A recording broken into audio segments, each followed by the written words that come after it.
What's up guys, Spaz here. Welcome to my channel. Let's talk about the new game mode in Battlefield 4 called Air Superiority. I want to give you the basic overview of what this game mode is, share with you some of my thoughts on it, and then leave you with some tips and tricks for better success in the air.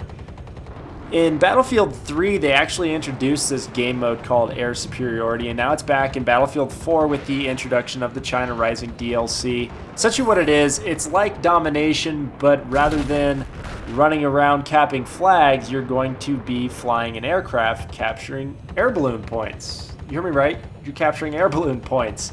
3 of the 4 maps you'll be flying stealth jets, and then the final map you will fly an attack helicopter. I've played this game mode quite a bit the last couple days, and it's pretty fun. It's something different. It definitely is a change of pace, something new. If you get bored with Conquest or Rush, or you're tired of ground and pound and want to fly and do a lot of dogfighting, then this is your game mode. It can be a lot of fun with higher tickets. If a server only has 100 tickets, the rounds just go by way too fast. So I try to find servers with 300 to 400 tickets so you can actually get in a rhythm and have some fun. Now there are a couple downfalls with this game mode. The first downfall, or the first downside of this game mode rather, it's a thing you're going to experience in any flight simulator. For instance, I played a lot of War Thunder, and just as in that game, in Battlefield 4 in Air Superiority, you're going to get rammed a lot by teammates and enemies. More often than not, though, sadly, it's your teammates that are going to be ramming you, because a lot of people in this game mode get kill hungry and don't care whether or not you have somebody locked down and you're on their 6. They're going to try to swoop in and get that kill, and more often than not, they cut off your flight path and you're both dead. Or, I mean, sometimes you'll find yourself in a massive dogfight, especially if you're playing on like a 24-player server, and you think that you have, room to pull off some sort of maneuver, but little did you know somebody was coming and neither of you saw each other, and yep, you just got killed in action. The only other downside of this game mode that I can think of is the spamming of active radar and heat seekers. It's something that we're going to have to deal with. I even use active radar because I'm not going to handicap myself, but I would like to have seen a section of the map that would have been reserved for reloading these missiles, perhaps a runway, or even an increased time on reload for these missiles.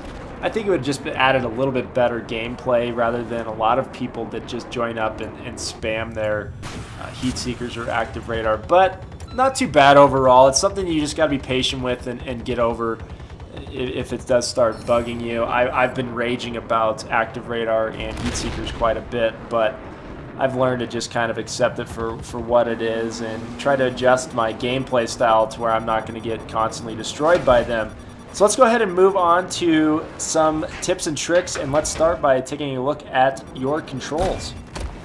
Alright, let's take a look at my current control configuration. Anywhere you see up, down, left, or right, simply substitute that for your WASD keys. I use arrow keys while gaming. Yes, I know that's weird. I started playing PC games about 15 years ago, and that's all games used was arrow keys, and I've never been able to change. But that's for another video. The 2 most important key bindings here that I wanted to touch on really quick is your pitch and roll. The first thing that I realized when I started flying in Battlefield 4, keep in mind I didn't fly in Battlefield 2 or 3, so a lot of this is still a learning process for me. But the first thing I noticed was I was constantly being outturned despite the fact I was monitoring my airspeed. We'll touch on that in a second.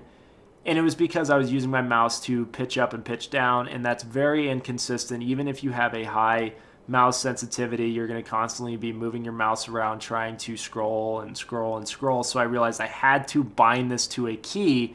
So I bound my jump key to a pitch key for pitch, so that when I want to perform a turn, all I have to do is hold down a key rather than constantly moving my mouse around.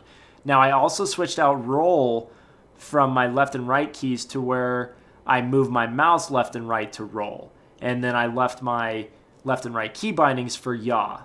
Now, I'm not saying that these are the best settings or the best key bindings. These are simply what I use and what I've grown accustomed to. All I would suggest is doing what I did, and that is using the test server to develop some sort of control scheme that you are comfortable with and that you can recreate certain maneuvers with consistently. Now that we have our controls in line, let's talk about our jet loadout. I would recommend running the 30mm as your primary. Secondary, I would equip the active radar, and as far as countermeasures, go ahead and throw on the ECM jammers. The ECM jammer is nice in that it'll break lock-ons, but you can also use it to essentially remove yourself from the minimap. When you deploy the ECM jammer, you will not appear on the minimap as long as that jammer is deploying. As far as upgrade, in Air Superiority, I would run the stabilizer. If I were playing something like Conquest, I would use stealth coating to combat iglas and stingers and whatnot. But since we are more than likely going to get hit by multiple lock-on weapons, we need to have something on our plane that enables us to continue maneuvering rather than flying off in a straight line exposed to anybody. Now that we have our jet loadout, let's talk about some really basic tips and tricks for dogfighting. First and foremost, guys, never let anybody get on your 6. No, I'm not trying to be facetious. Yes, that may sound dumb, but in all honesty, we need to adopt this mentality that we are the ones making decisions. We are the ones with the ball in our court at all times.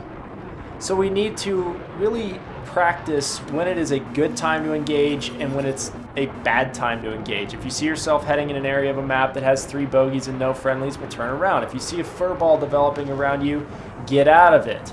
But what happens when somebody does get on our 6? First thing I would recommend doing is seeing if any friendly aircraft are nearby. If so, start heading towards them.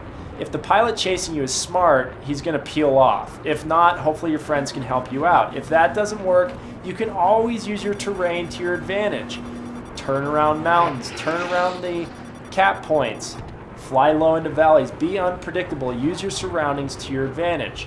If that doesn't work, we need to talk about our turns. If you go to your cockpit view, you will see a speed indicator in the top left. These jets turn their fastest at an airspeed of 310. So go ahead and fire up around on the test server and practice turning at that speed. You can do yo-yos at that speed, turns at that speed. You want to maintain that speed when you are dogfighting. That is crucial to success. I would love to show you guys some advanced maneuvers, but I haven't practiced them enough to really be a source of information on them. If you are curious on some advanced dogfighting techniques, I would recommend Google searching the scissor maneuver for flying in Battlefield. That is the more popular evasive maneuver that is employed. Other than that, guys, I hope you enjoyed that. I will link you to a full round of Air Superiority raw gameplay footage with no commentary, so check that out. Hope everybody enjoyed this video. We'll catch you later. Kyoka.